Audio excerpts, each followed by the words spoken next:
साथियों, जब कोई व्यक्ति अपनी स्वाधीनता और नागरिकता से वंचित हुए बिना किसी परिवार विशेष का सदस्य नहीं रह जाता था, उसे कम से कम प्रांत छोड़ने के लिए कह दिया जाता था।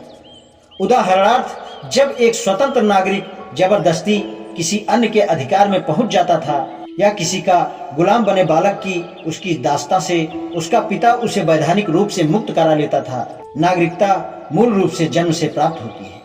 वैधानिक रूप से विवाह के बाद उत्पन्न संतान पिता की स्थिति पर पहुंचकर नागरिक बन जाती थी, बशर्ते कि पिता भी पुत्रोत्पत्ति के समय वैधानिक रहा हो।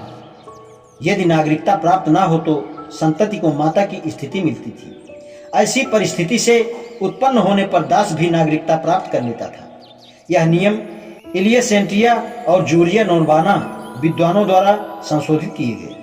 इसके अनुसार कुछ निश्चित मामलों में मुक्त व्यक्ति केवल विदेशी का दर्जा पा सकता था। अन्य संशोधनों के लागू होने पर हर दास लगातार मताधिकार और नागरिकता पाता रहा। नागरिकता के अधिकार संपूर्ण जाति या किसी व्यक्ति विशेष को जनता या संसद द्वारा वार्षिक समारोह के अवसर पर या सम्राट द्वारा राजतिलक के अवसर पर आयोजित समारोह में दिए जाते थे। यह सब वैसा ही था जिसे आजकल स्वाभाविकरण कहते हैं।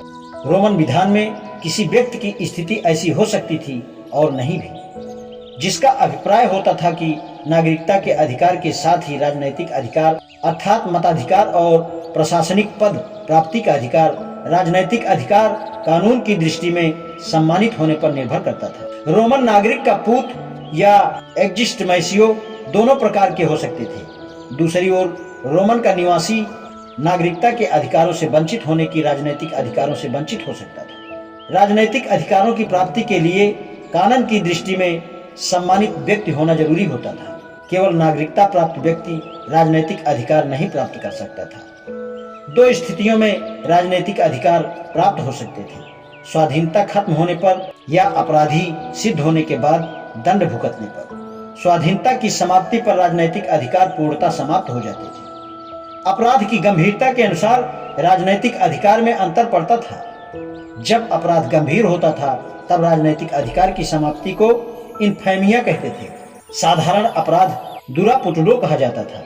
गंभीर अपराध पर राजनैतिक अधिकार छीन लिए जाते थे। रोमन विधान में प्रतिवादियों को गंभीर अपराधी की श्रेणी में रखा जाता था। चोरी, डकैती, फरेब आदि को गंभीर अपराध माना जाता था। इन अपराधों के मुख्य अभियुक्त के साथी को भी समान दंड दिया जाता था। जनता के बीच मंच पर आकर अभिनय करना या तलवारबाजी के करतब दिखाना कलंकित होने के कारण सेना से निकाल दिया जाना, वेश्यावृत्ति करना तथा अन्य निम्न स्तर के कार्य जिससे समाज में निंदा हो आदि गंभीर अपराध समझे जाते। आज इतना ही, शेष कल। धन्यवाद।